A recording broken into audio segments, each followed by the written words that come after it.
تعالوا نروح نشوف هذا رواعي هالغنم. فاين حطوا المسكين هذا. تعال تعال. السلام عليكم. عليكم السلام. قل لي انت ايش تسوي فاين حظك بهالغنم؟ شلون عايش هيجي؟ الحمد لله حالي حال هالمسلمين. يعني انت الحين مسلم؟ نعم اكيد مسلم. زين هالحين اسألك سؤالات، اذا جاوبت وانت مسلم صحيح انطيك الهاتف، واذا ما جاوبت ترى اخذ منك كبش. قبلان. إيه؟ بعدين ما فيها ترجيع. ابد. هذا كأنه مساطر حجي، كأنه يريد ياخذ الهاتف. يلا نسألك. اسألك اول شيء، ما دينك؟ امس الاسلام. من ربك؟ الله.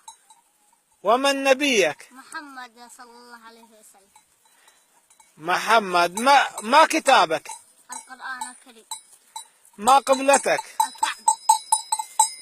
من اخوانك؟ المسلمين. من خواتك؟ المسلمين. والله راح الهاتف.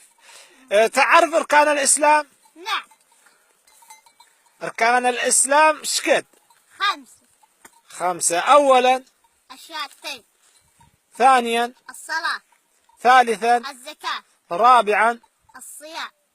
خامسا؟ حج بيت الله من استطاع اليه سبيل.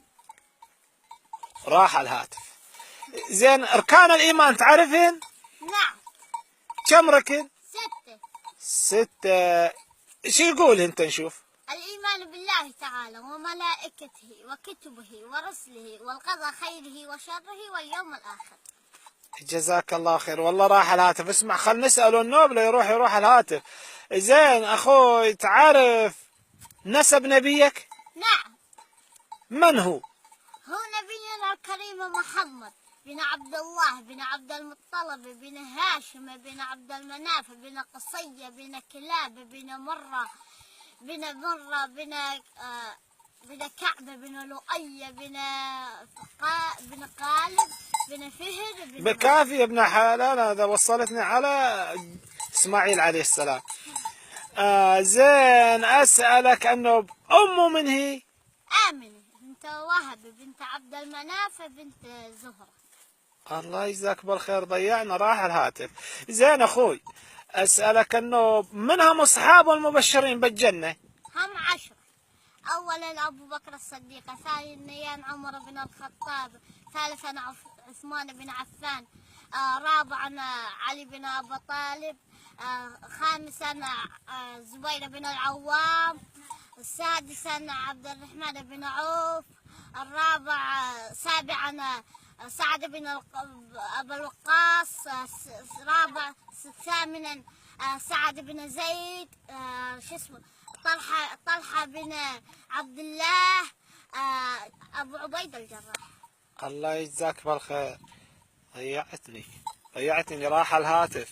اخوي يصير مسادد، لا اخذ منك ولا تاخذ مني؟ لا ما يصير. يعني تريد الهاتف؟ عن النوم، عن الصلاة، عن زين 5 حاجات. اسمع. ايه الصلوات المفروضة كم صلاة؟ الصلوات المفروضة 5. الفجر 2، والظهر 4، والعصر 4، والمغرب 3، والعشاء 4. جزاك. زين اسألك عن 5 احاديث للرسول عليه الصلاة والسلام، اذا عرفتهن خلصت هالنوبة بالهاتف، ما عرفتهن انت وافي. نعم. لا اريد شبش، انا اريد شامان هالحين. نعم. قال رسول الله: من احب لقاء الله احب الله لقاءه، ومن كره لقاء الله كره الله لقاءه. قال رسول الله عليه الصلاة والسلام: هذا واحد. قال ايه؟ أحل الله لكم الميتتان والدمان. قال: يا رسول الله ما الميتتان والدمان؟ قال: الميتتان السمك والجراد، والدمان الأطحال والكبد. قال رسول الله عليه الصلاة والسلام: الكذاب عدو الله. وقال الرسول عليه الصلاة والسلام: لا تكذبوا لو حتى كنتم مازحون. وقال الرسول عليه الصلاة والسلام: كلمتان خفيفتان على اللسان ثقيلتان في الميزان حبيبتان إلى الرحمن، سبحان الله بحمده، سبحان الله العظيم. جزاك الله خير.